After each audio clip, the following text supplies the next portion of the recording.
देख भाई सुन ले, किसी बंद पृष्ठ से गुजरने वाला जो विद्युत फ्लक्स है उसकी आकृति तथा आकार पर निर्भर नहीं करता है। वो केवल इस बात पर निर्भर करता है कि उसके भीतर कुल आवेश कितना है। मान लिया बहुत सारी बंद आकृतियां हैं, जैसे घन है, घनाभ है, चाहे गोला है, कुछ भी है।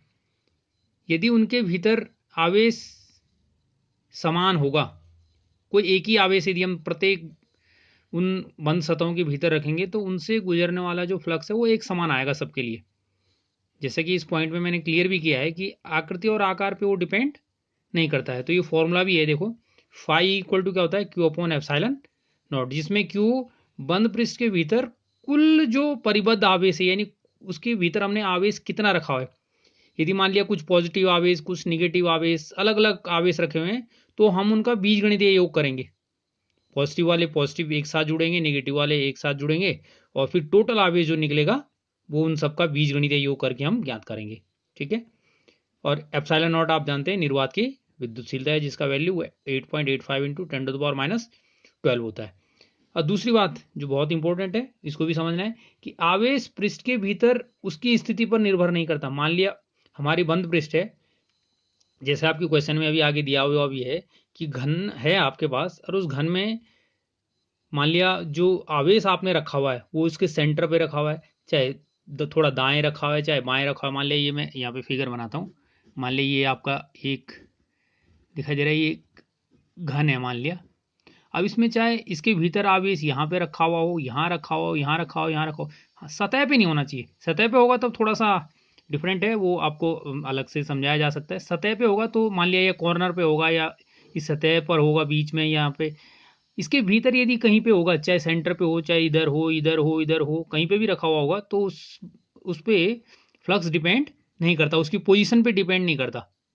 वो हर स्थिति में, चाहे वो सेंटर में होगा, चाहे थोड़ा दाएं होगा, बाएं होगा, ऊपर होगा, नीचे होगा, उस फ्लक्स की वैल्यू हमेशा क्या आएगी, phi equal to Q upon epsilon naught. हाँ, मैंने इस पॉइंट में क्लियर भी किया हुआ है कि हाँ, यदि वो किसी कॉर्नर पे रखा हुआ है या सतह पे रखा हुआ है, जो बंद प्रेस है उसकी सतह पे रखा हो, तो उसके फ्लक्स में कुछ वैल्यू और आ सकती है। फिलहाल आपके क्वेश्चन में उसकी आवश्यकता नहीं है। हाँ, मैंने पॉइंट आउट कर दिया है आपको कि आवेश पृष्ठ के भीतर उसकी स्थिति पर निर्भर नहीं करता है। यदि सतह पर किसी बिंदु पर हो, यदि वो आवेश आपका सतह पर हो किसी बिंदु पर, तो फ्लक्स जो है परिवर्तित हो सकता है। उस आवेश की स्थिति में बदलाव करने से फ्लक्स में परिवर्तन आ सकता है, लेकिन भीतर सतह के भीतर उसकी पोजीशन यदि हम इधर उधर करेंगे तो उससे कोई फर्क पड़ने वाला नहीं है। देखो आपका पहला क्वेश्चन था कि फाई हमको ज्ञात करना था, हमारे पास एक घन दिया था, उसके भीतर हमें आवेश दिया हुआ था 10⁻⁻7 कूलम, और ये इसकी ये वैल्यू हमें कॉन्स्टेंट्स में दी हुई थी। नहीं भी दी होती तो हमें मालूम है तो याद भी कर सकते हैं, नहीं तो पेपर्स में दी जाती है।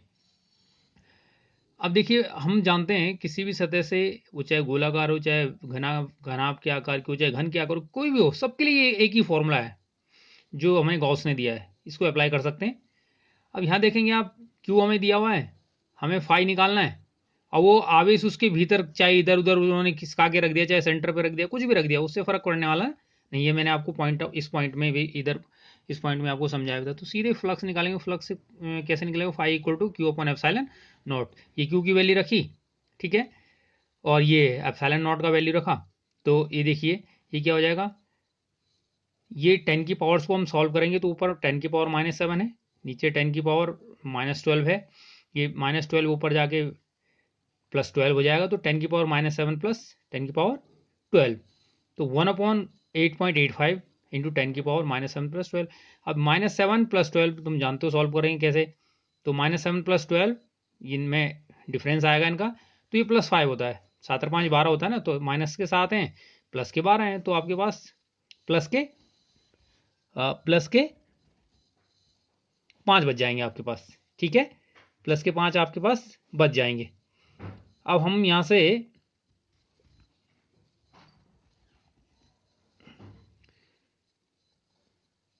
वन को 8.85 से डिवाइड करेंगे तो ये वैल्यू आपको आएगी, 0.1129 इंटू 10⁻⁵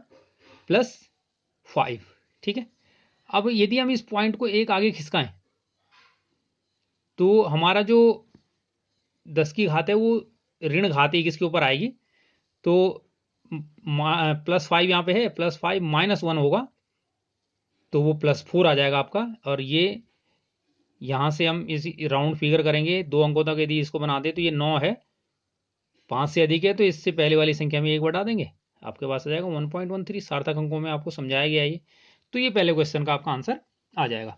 दूसरा क्वेश्चन इसी तरह से है कि हमारे पास जो है किसी गोले की सतह का पृष्ठ घनत्व दिया हुआ है ये, यानी उसके आवेश पर प्रत्येकांक क्षेत्रफल में उसके पृष्ठ पर प्रत्येकांक क्षेत्रफल में आवेश की मात्रा दी गई है ये प्रत्येकांक क्षेत्रफल में, यदि प्रति मीटर स्क्वायर पे इतना उसमें आवेश मौजूद है और उस गोले की त्रिज्या हमको इतनी दी हुई, ठीक है। तो अब हम गोले का यदि क्षेत्रफल निकालना चाहेंगे उसके पृष्ठ का तो क्या निकलेगा, a बराबर 4πr²। अब पहला फॉर्मूला देखो, पृष्ठ पर जो आवेश का घनत्व है उसके लिए फॉर्मूला क्या होता है, सिग्मा बराबर Q/ε0। तो यदि हमें उस गोले के पृष्ठ पर आवेश की मात्रा ज्ञात करनी है तो आवेश की मात्रा हम कैसे ज्ञात कर सकते हैं, Q यहां से निकालेंगे तो Q इक्वल टू क्या हो जाएगा, सिग्मा इंटू ए, ये हमने यहाँ पे निकाला है, यहां से Q निकलेगा a इंटू सिग्मा, और गोले के पृष्ठ का फॉर्मूला होता है 4πr² इंटू सिग्मा, ठीक है। ये पहले फॉर्मूले से हमें मिल जाएगा। अब हम इस दूसरे फॉर्मूले में ये जो हमारे पास है φe इक्वल टू Q/ε0, इसमें हमें Q का वैल्यू चाहिए, तो Q हमें दिया हुआ नहीं है, हमें दिया हुआ है क्या, सिग्मा। इस सिग्मा के सहायता से हम Q निकालेंगे तो Q बराबर हो गया हमारे पहले फॉर्मूले से a इंटू सिग्मा, यह आ जाएगा 4πr² सिग्मा, तो फाई इक्वल टू हो जाएगा Q/ε0। Q का वैल्यू हम ये रखेंगे। अब इसमें हमें सारी वैल्यूज क्वेश्चन में दी गई हैं, देखो 4 पाई का वैल्यू 3.14 रख के, r 2 मीटर दिया हुआ है, 2 का स्क्वायर इंटू हमें दिया हुआ है सिग्मा का वैल्यू 80 इंटू 10⁻⁶ माइक्रो कूलाम दिखाई दे रहा है, ये माइक्रो कूलाम में दिया हुआ है। तो ये हमें इसको एसआई में बदलना पड़ेगा, कूलाम में इसको बदलना पड़ेगा। तो हमें मालूम है 1 माइक्रो कूलाम में 10⁻⁶ कूलाम होते हैं, तो इसको माइक्रो कूलाम को कूलाम में चेंज करने के लिए 10⁻⁻6 का इसमें मल्टीप्लाई कर दिया, तो ये क्या, ये बन गया आपका 80 माइक्रो कूलाम पर मीटर स्क्वायर, हमारा बन गया 80 इंटू 10⁻⁶ कूलाम पर मीटर स्क्वायर। बस ये वैल्यूज रख दी यहाँ पे, ये 4 इंटू 3.14 इंटू 2.0 का स्क्वायर इंटू 80 इंटू 10⁻⁻6/8.8। अब देखो पावर्स पहले सॉल्व कर ली मैंने, ऊपर की पावर्स कितनी है देखो, -6 है, ये नीचे की पावर -12 है, ऊपर आगे +12 हुई, ठीक है, तो -6 + 12। अब बाकी ये वैल्यूज हैं, इनका मैंने मल्टीप्लाई कर दिया सबका, इनका मल्टीप्लाई करके इतना है। यदि समझना है आप अपने शॉर्टकट तरीके से कर सकते हैं, ये कैलकुलेशन है, गुणा भाग आपको अच्छे से सीखना पड़ेगा। ये गुणा कर दिए सब, इनमें इसका डिवाइड कर दिया, डिवाइड करने पे आपके आया 454 यानी 454.14 इंटू 10⁻⁶, क्योंकि ये -6 था +12 था तो +6 आ गया। अब यहाँ पे गणितीय नोटेशन यानी वैज्ञानिक नोटेशन में जब हम इसको व्यक्त करते हैं तो दशमलव से पहले हम लोगों को 1 अंक रखना होता है।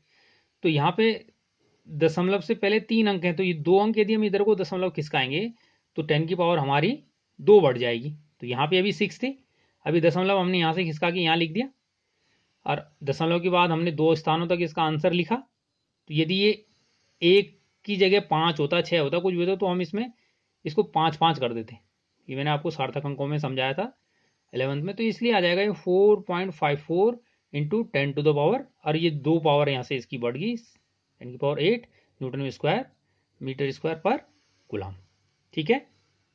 समझ करके और दोबारा इसको प्रयास करके खुद सॉल्व करो। बाकी जो तुम पूछ रहे हो वो केवल गुणा और भाग की दिक्कत है, फिजिक्स तो बस केवल गॉस का नियम लगाना है और उसकी कुछ बातें समझनी जो मैंने आपको इस वीडियो में आप समझा दिए, आप समझें उनको।